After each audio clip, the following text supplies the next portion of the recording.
êtes de plus en plus nombreux à suivre Évasion Guinée, mesdames et messieurs. Nous vous en remercions. Bienvenue dans ce mag. Pour commencer, au moment où des points de discorde divisent les acteurs politiques au sujet du chronogramme des élections, les démembrements de la CENI de Kaloum, Matam, Dixine et de Kassa étaient en formation mardi et mercredi dernier. Au total, 51 agents ont pendant 2 jours renforcé leurs connaissances sur la gestion du processus électoral. Une formation qui devrait également permettre aux nouveaux membres de ces structures de consolider davantage leurs capacités opérationnelles. Mania Kondi. Alors que des tractations se posent autour de son chronogramme, la Commission électorale nationale indépendante CENI poursuit ses préparatifs pour l'organisation des élections présidentielles prochaines en Guinée. C'est dans ce cadre que ce mardi, un atelier de formation des nouveaux agents de ces démembrements a débuté. Au nombre de 51, ces nouveaux membres issus des CECI de Kaloum, Dixine, Matam et de la CESPI de Kassa vont bénéficier de connaissances sur le cadre légal et institutionnel de la CENI, le rôle et la responsabilité des démembrements et les principes directeurs des organismes de gestion du processus électoral. L'objet de cette formation, c'est le renforcement de capacité de ces nouveaux membres de nos démembrements, afin qu'ils soient mieux outillés pour la gestion du processus électoral. Parce que sur le terrain, ils seront appelés à gérer au niveau local toutes les activités de la CENI. Ce sont nos structures déconcentrées qui vont nous représenter au niveau local, au niveau des communes, des préfectures et des sous-préfectures. Parmi ces agents des démembrements de la CENI figurent les représentants de l'opposition malgré ces menaces.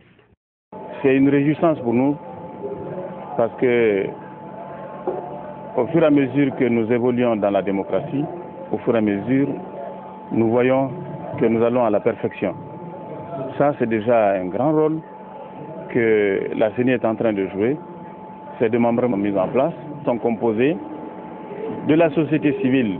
En dehors de Kassa, les autres ont 15 membres par commune, dont 3 de la société civile, 2 de l'administration, 5 de la mouvance et 5 de l'opposition. Ils ont tous prêté serment hier dans les 2 tribunaux de Dixine et de Mafanko. L'opposition a été massivement représentée. Au sortir de ces 2 jours d'échange, ces agents de démembrement de la CENI devraient être désormais opérationnels, notamment dans la réalisation de toutes les activités à la base de la CENI. Le collectif des membres du Conseil national de la transition est monté au créneau mardi pour dénoncer sa situation qu'il qualifie d'inacceptable. Pour ce collectif, il est laissé pour compte alors que l'État guinéen avait pris des engagements à son sujet à la fin de la transition dirigée alors par le général Sekouba Konaté. Sorin Camara. L'ordonnance numéro 014 en son article 1er stipule que les conseillers nationaux et les membres du cabinet du Conseil national de la transition CNT bénéficient chacun des mesures spéciales d'accompagnement pour services rendus à la nation. Cette ordonnance semble rester lettre morte. À la fin de la transition, n'est-ce pas, l'héritier du pouvoir, pour ne pas dire, n'est-ce pas, le président qui a succédé à Konaté, devrait s'en occuper sans discussion.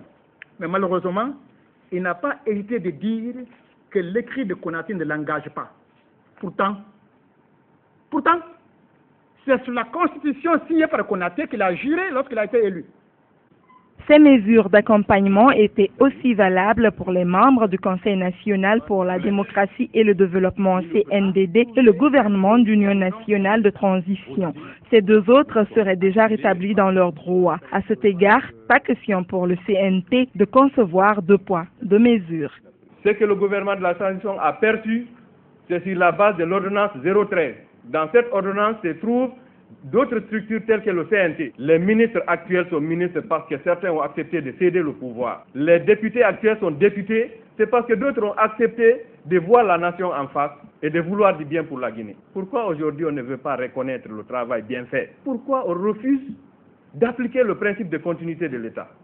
Pour réussir la mission qui lui était assignée, le CNT regroupait des Guinéens venus des 4 coins du monde qui, aujourd'hui, seraient abandonnés à leur sort. Ils réclament justice. Nous demandons gentiment à cette République de s'exécuter, de faire son travail parce que nous avons fait notre travail. Puisque certains ont pris le plaisir de s'enrichir comme ils le veulent, on rappelle encore une fois une disposition de la Constitution, les délits économiques sont imprescriptibles. Quelle que soit la durée, nous y reviendrons.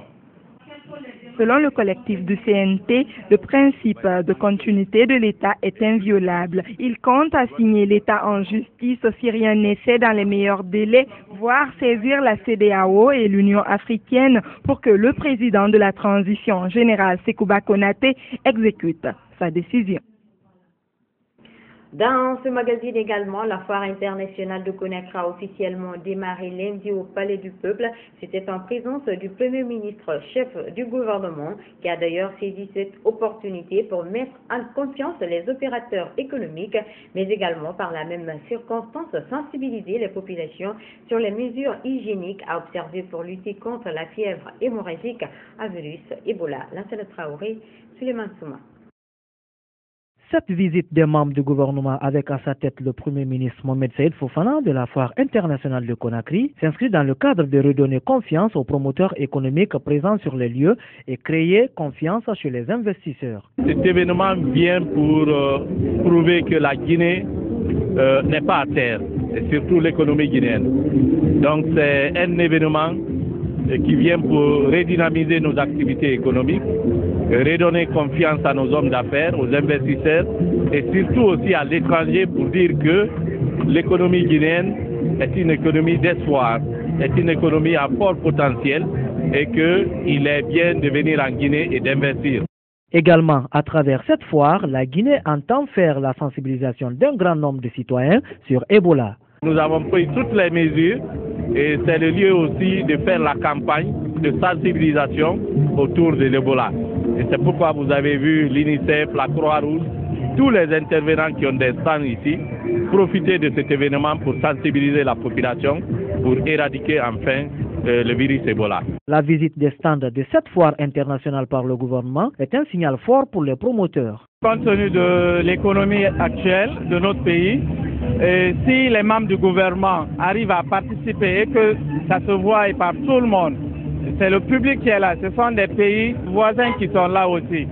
Donc ça représente beaucoup de choses et ça joue un ampleur vraiment important pour la foire guinéenne. Il faut signaler qu'en plus de faire la promotion des produits guinéens, la foire internationale de Conakry est une opportunité pour le Mali, la Côte d'Ivoire, le Burkina Faso et autres de venir exposer leurs produits en Guinée.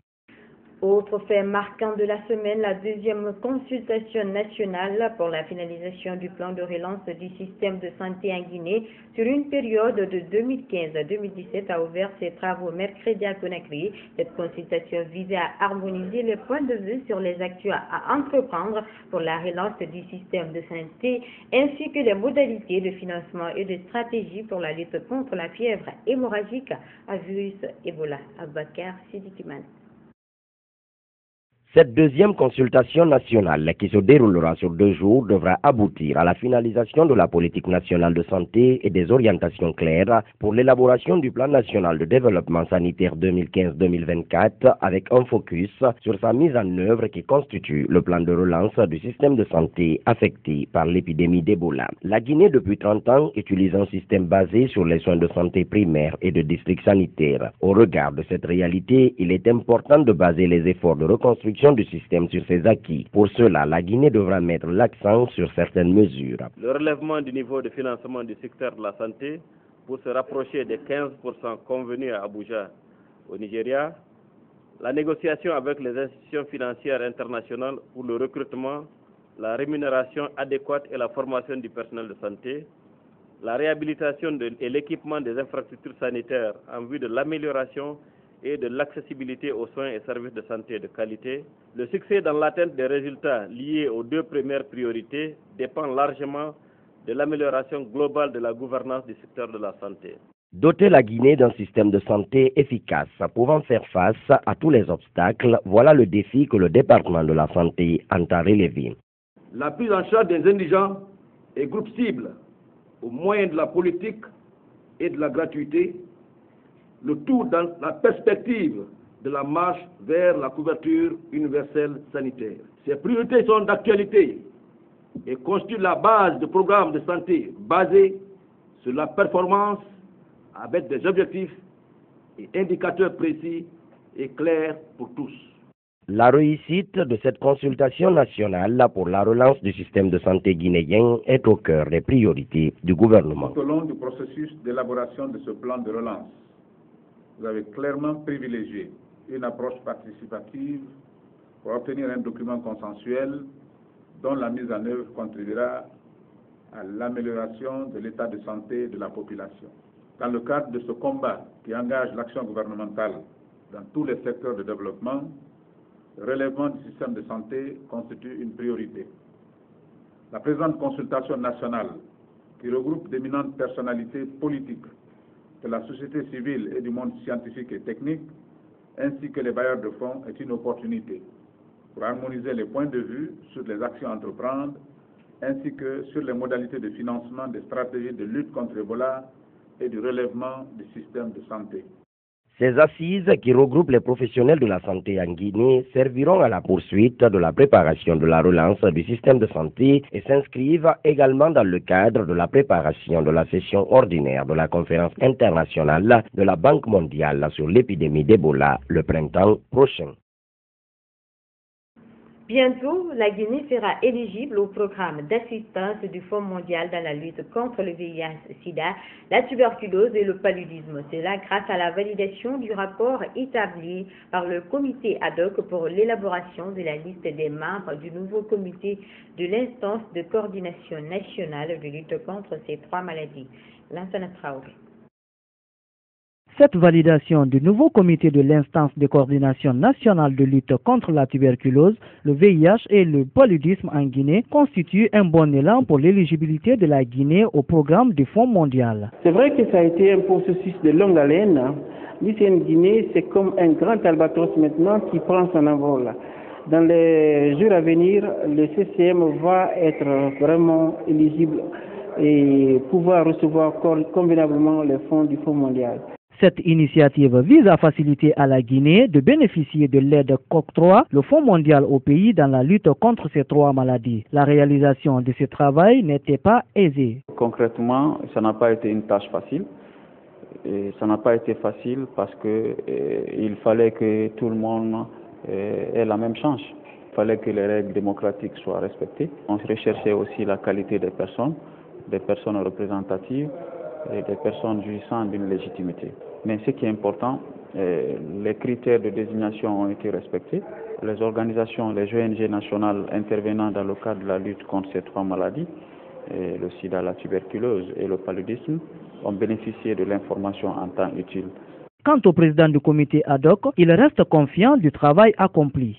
Notre commission, son travail, c'était de préparer, mais dans les meilleures conditions, de préparer la liste de ceux qui doivent constituer ce nouveau corps du CCM Guinée. Aujourd'hui, nous sommes en train de faire en sorte que tous les TDR définis par justement le Fonds mondial soient respectés au niveau de notre pays pour que la Guinée profite à juste titre de sa quote-part finalement de ce Fonds mondial qui est là pour nous aider à résoudre les problèmes qui sont liés à ces trois maladies. Pour l'instant, le comité s'attelle à la politique de gestion des conflits d'intérêts et l'évaluation du manuel de procédure pour que la Guinée bénéficie enfin de ce programme. Prison et victimes, ce sont deux rapports d'enquête présentés mercredi par la justice guinéenne. Ces rapports élaborés par des commissions de réflexion et de proposition traitent toutes les problématiques liées aux conditions carcérales et l'impunité face aux victimes. La cérémonie de présentation de ces rapports déroulée dans la salle d'audience de la Cour d'appel de Conakry a été présidée par le ministre de la Justice, garde des Sceaux, Bernie Marsila.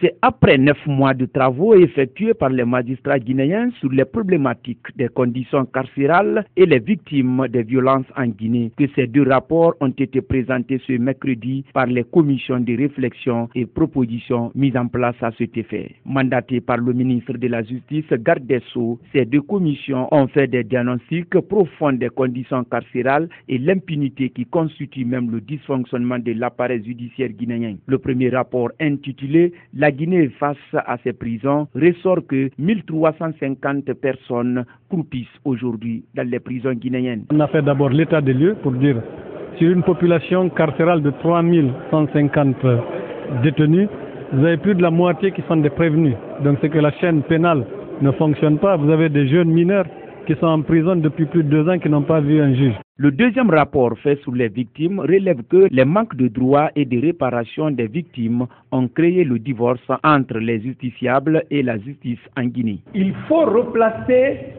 le problème des victimes dans les circonstances réelles de la Guinée qui est la violence. Cette violence est née en Guinée depuis la période coloniale et que beaucoup de Guinéens sont morts dans le combat ultime de la quête de la souveraineté nationale. Les victimes et les ayants droit n'ont jamais eu droit à la vérité. Ils n'ont jamais eu droit à la justice et encore moins à la réparation. Et du simple fait que les autorités politiques piétinent la loi et méprisent ceux qui ont en charge de l'exécuter. Et dans ces conditions-là, comment voulez-vous qu'il y ait réparation? Pour l'applicabilité de ces rapports, le garde des Sceaux promet de les distribuer aux autorités à tous les niveaux. Les 2 rapports vont être envoyés au Premier ministre pour l'exécutif et au président de l'Assemblée nationale pour le législatif. Je demanderai au président de l'Assemblée nationale de donner une copie à chaque groupe parlementaire, à chaque commission parlementaire, pour que les recommandations produites dans ces rapports puissent avoir applicabilité. Il appartiendra ensuite aux députés d'y travailler, de voir ce qui est intéressant pour le peuple de Guinée. Notre travail sera terminé dès lors que je vais apporter officiellement le document à l'Assemblée nationale. Ces documents qui devront certainement permettre à la justice guinéenne de relever les défis auxquels elle est confrontée ne seront-ils pas gardés dans les tiroirs au détriment des justiciables et de l'indépendance de la justice? C'est la question que se posaient plusieurs personnes dans la salle. Au cours de cette semaine également, les membres de la Cour constitutionnelle ont prêté serment devant le président de la République et celui de l'Assemblée nationale au palais Sékou-Touré. Composée de 9 magistrats, cette Cour constitutionnelle est la plus importante juridiction du système judiciaire guinéen. Elle est chargée de jouer un rôle important dans la stabilité de la nation guinéenne. La cérémonie a mobilisé membres du gouvernement, représentants des institutions et organismes internationaux. Conformément à l'article 103 de la Constitution et à l'article 6 de la loi organique guinéenne, les membres de la Cour constitutionnelle ont prêté serment devant le chef de l'État et le président de l'Assemblée nationale. La Cour constitutionnelle est la plus haute et la plus importante juridiction du système judiciaire guinéen. Seront élevés parmi les institutions constitutionnelles, se traduit dans les missions qui lui sont confiées. En matière électorale, pour le contentieux des élections nationales et des référendums dont elle proclame des résultats. En matière de protection des droits et libertés fondamentaux, dont elle garantit l'exercice à tous les citoyens. En matière de régulation du fonctionnement et des activités des pouvoirs législatifs, exécutifs et des organes de l'État, où elle veille à éviter tout conflit de compétences. Comme l'indiquent les dispositions de l'article 100 de la Constitution nationale, la Cour constitutionnelle comprend 9 membres triés sur le volet. La Cour constitutionnelle comprend 9 membres, dont un proposé par le président de la République, un proposé par le président de l'Assemblée nationale, 3 magistrats désignés par leur pairs, un avocat élu par ses pairs, un professeur d'université élu par ses pairs, 2 représentants de l'institution nationale indépendante des droits humains reconnus pour leur longue expérience. La Constitution et la loi organique sur la Cour constitutionnelle insistent particulièrement sur le respect des libertés et des droits fondamentaux de la personne humaine, chose qui confère à cette Cour le titre d'organe protecteur des citoyens guinéens. En tant que juridiction supérieure de régulation du fonctionnement et des activités des pouvoirs législatifs, exécutifs et les autres organes de l'État, la Cour constitutionnelle est appelée à jouer un rôle capital, indispensable à la cohésion et à la stabilité de la nation guinéenne.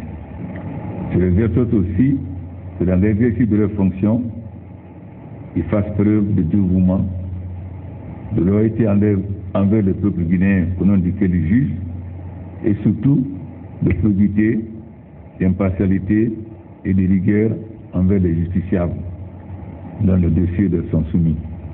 Cette prestation de serment parachève le processus d'installation des institutions constitutionnelles dont l'INDH, l'ARAC et le médiateur de la République. Il ne reste plus que la Cour des comptes. Justement, par rapport à cette prestation de serment des membres de la Cour constitutionnelle, le ministre de la Justice a donné des précisions sur les conditions dans lesquelles un citoyen peut saisir cette Cour. L'ambassadeur de France en Guinée est lui aussi revenu sur l'apport de son pays à la Cour constitutionnelle, surtout en cette année électorale. Marie-Chela Fofa. On est un pays où il y a beaucoup de soubresauts sur tous les plans, sur le plan judiciaire, sur le plan constitutionnel, sur le plan politique. Donc les acteurs politiques peuvent saisir la Cour constitutionnelle dès lors qu'il y a une hésitation, il y a une contestation sur les éléments substantiels touchant la vie de la nation. La Cour pourra non seulement donner ce qu'on appelle des arrêts, mais peut donner aussi des avis. Et en termes d'avis, c'est important aussi, au niveau de l'armée, au niveau des partis politiques, au niveau des citoyens, mais sous forme associative aussi, parce qu'on ne peut pas saisir la Cour n'importe comment. La loi prévoit le mode de saisine qui est assez carré et tout. Donc mon rôle en tant que ministre de la Justice, c'est de sortir une vulgate là-dessus, qu'on va faire dans les semaines à venir, quand la Cour va avoir son siège, pour expliquer comment on peut saisir cette Cour, même pour des questions d'avis, des questions de liberté publique par exemple. 2015, année électorale, il va y avoir du pain sur la planche pour les 9 membres de la toute récente Cour constitutionnelle. Je voulais vous informer à cet égard que nous, côté français, où on a une longue expérience en matière de droit constitutionnel, nous allons participer à la formation des membres de la Cour constitutionnelle pour qu'ils soient au top niveau, comme on dit, en matière de contentieux électoral. 3 avril 1984, 3 avril 2015, cela fait 31 ans depuis la prise du pouvoir par l'armée guinéenne suite au décès de Sékou Touré, premier président de la Guinée indépendante. Cette journée marquant l'émergence d'un nouveau régime politique en Guinée commence à tomber dans les oubliettes. Mariam Lougalgado. Le 3 avril 1984, le Comité militaire de redressement national CMRN s'empare du pouvoir après la mort de feu camarade Ahmed Sékou Touré, premier président de la Guinée indépendante. Piloté par le colonel Lansana Conté, qui deviendra plus tard général, la junte marque la rupture avec l'ancien système et instaure le libéralisme. Le nouveau chef de l'État dénonce le régime de Sékou Touré et s'engage à établir un régime démocratique. Lansana Conté et compagnie se donnent aussi pour mission de sortir la Guinée de son isolement international et à exploiter les ressources naturelles. Le premier acte majeur posé par l'homme est la libération de 250 prisonniers politiques qui, pour la plupart, croupissaient dans le tristement célèbre Camboiro. Environ 200 000 Guinéens de l'exil regagnent le bercail. Pour encourager le nouvel homme fort de la Guinée dans la promotion des droits de l'homme, Lansana Conté est nommé secrétaire général du Parlement international pour la sécurité et la paix, une organisation intergouvernementale basée en Italie. Il lance de nombreuses réformes, le rétablissement de l'initiative privée, la privatisation de nombreuses entreprises publiques, la dévaluation de la monnaie et le rétablissement du franc guinéen, ainsi que la réduction des dépenses du gouvernement et l'encouragement des investissements étrangers. Le 3 avril 1984 est une date repère dans l'histoire contemporaine de la Guinée. Elle marque l'avènement de la Deuxième République sous la houlette du colonel Lansana Conté. Si l'indépendance nationale est l'œuvre de Sékou Touré, l'histoire retient également que le général Lansana Conté est considéré comme le père de la démocratie guinéenne. Aujourd'hui, la Guinée s'est lancée résolument dans la consolidation de cette démocratie en tournant la page des régimes militaires. À noter que cette journée passe actuellement inaperçue. L'on se demande qu'est-ce qui serait à l'origine de l'oubli d'un jour dont tous les Guinéens devraient se souvenir dans leur vie. Culture pour boucler ce magazine, l'ambassadrice de la beauté guinéenne à Belgique est arrivée vendredi à Conakry. Elle envisage plusieurs projets dans le cadre de la lutte contre la stigmatisation des Guinéens en Belgique, mais aussi apporter son aide aux enfants déshérités dont les parents sont morts d'Ebola. Alamandi du Messi Salon. Après son élection comme Miss Guinée-Belgique 2014, Fatimatou Diallo fait son retour dans sa Guinée natale afin de célébrer sa victoire avec ses compatriotes qui l'ont tant soutenue et accompagnée durant ce concours. Je tiens à vous dire que c'est un très grand honneur d'être là aujourd'hui parmi vous. Je ne savais vraiment pas si j'allais gagner parce qu'elles étaient aussi plus belles que moi et si je gagnais, je pense que c'est grâce à mon projet et grâce à ma beauté. À l'extérieur, en Belgique, ils sont tous fiers de moi. Parce qu'ils savent que je me suis battue pour ça, parce que le jour de l'élection Miss Guinée-Belgique 2013, j'étais hors compétition. Je n'avais pas l'âge pour défiler, c'était vraiment triste pour moi, parce que c'était mon rêve depuis toute petite. Et aujourd'hui, enfin, je l'ai réalisé. Choisie parmi 16 candidates, la Miss compte matérialiser son projet qui consiste à apporter son aide aux enfants orphelins. Elle sollicite également l'apport de toutes les bonnes volontés qui voudront se joindre à elle. Et si je suis là aujourd'hui, c'est pour effectuer mon projet qui est de faire un don pour les orphelins d'Ebola. C'est les personnes qui sont plus infectées. Ils ont décidé de les éloigner des zones touchées par crainte de contamination. Et donc si j'ai fait ça, c'est pour eux et pour mieux avancer dans mon pays. Ouvrir une école ou ouvrir un orphelinat pour eux. Ce que je voudrais, c'est avoir l'aide des personnes qui sont intéressées sur mon projet et voir s'ils peuvent m'aider. La jeune Miss est accueillie dans une ambiance chaleureuse. Parviendra-t-elle à accomplir tous ses projets? En tout cas, le compte à rebours est lancé. Mesdames et messieurs, c'est la fin de ce magazine. À tous, merci de l'avoir suivi. L'info continue sur notre site web www.groupeevasinguinée.info. Bonsoir à tous.